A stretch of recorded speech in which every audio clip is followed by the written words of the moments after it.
What is up, CrossFitters? Coach Matt here with the rest day post for this week and a couple of other announcements.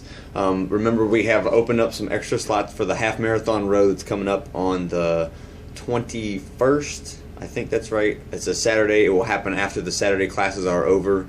We'll start about 11 o'clock and we'll go until it's finished. It usually takes two and a half hours, and we're going to watch a movie. It looks like the movie is going to be Lone Survivor right now, so that should be lots of fun. So rest day post today is on, or the title is Strict and Strong. You have seen extra credit on the board. You've wondered what all these people are doing after class or after the workout, getting extra strength work in. General principle is that we want to be strong, right?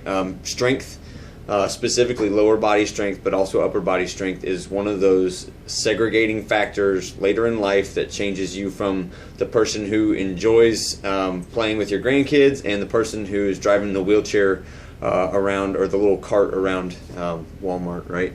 I always say in 101, it doesn't get better from there. You don't just one day decide to get up out of the cart at Walmart, right? It is something you kind of get sentenced to, and it's based on what you've done previously in your life. So right now, everyone is working on, when they did their front squats this morning, it was working on not being in that cart in Walmart when you are 65 years old. So that's how we train, right? We train to be strong, and we also train to be conditioned. However, the endorphin rush and the excitement and adrenaline, sometimes that gets to you more when you are doing a 3-2-1 go. We're going for max reps of pistols and ring dips today, and rowing on the rowing machine. You feel terrible, like you want to die afterwards. You know you're going to get some results. However, that's only a part of the picture, and we got to remember that strict, slow strength combined with the high intensity conditioning that's the best overall program there is out there for building lifelong useful fitness.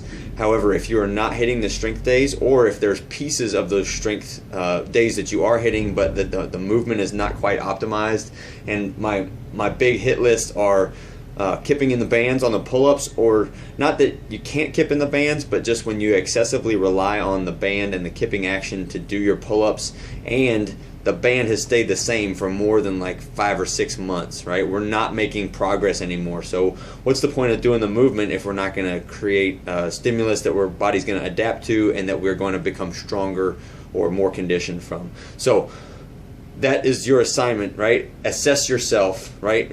Ask some hard questions. How long have I been in the red band or the green band or the purple band or whatever?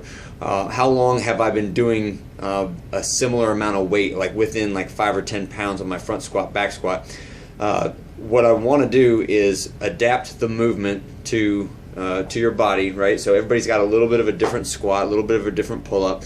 However, we should all be making progress, right? If you're not making progress, then let's do an assessment. Talk to me. Say, Matt, I haven't increased my front squat in like 4 months. We're going to look back and we're going to say, how many days have you hit?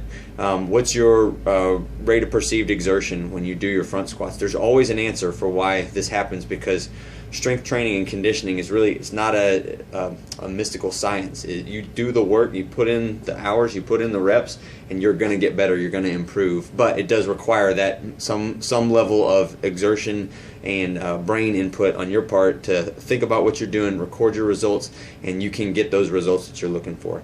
So what we got to look for is how these negative movements sometimes creep quietly into our training. So we went heavy last week and went a little bit heavier this week, but the movement wasn't quite as good. Like you were leaned over a little bit more on your squat than you should have been. That is the way that we add dysfunction, we add ability to dysfunction, and that is a term that was coined by K-Star. But I really, really like it, because you can get really good at doing things wrong and think that you're making progress or think that you're doing the right thing. So that is why people that have been squatting in here for 2.5 years and we're still giving you cues to keep your heels down, drive your knees out, keep your chest up, that kind of stuff. We do it because we want to optimize the movement, not because we want to nitpick you or because we want to pick on you in front of other people. It's because there's a basic movement that we're looking for, and when you think you've got it figured out, it's time to go back to the beginning. It's time to relearn the basics, and that is how we change good level people into professional level movers. So stick with the basics. Never stray too far from those fundamentals, and we will keep on making progress. I hope you guys have a great week of training. Enjoy this next little fun program set that I came up with for you, and let me know if you have any comments. Take care.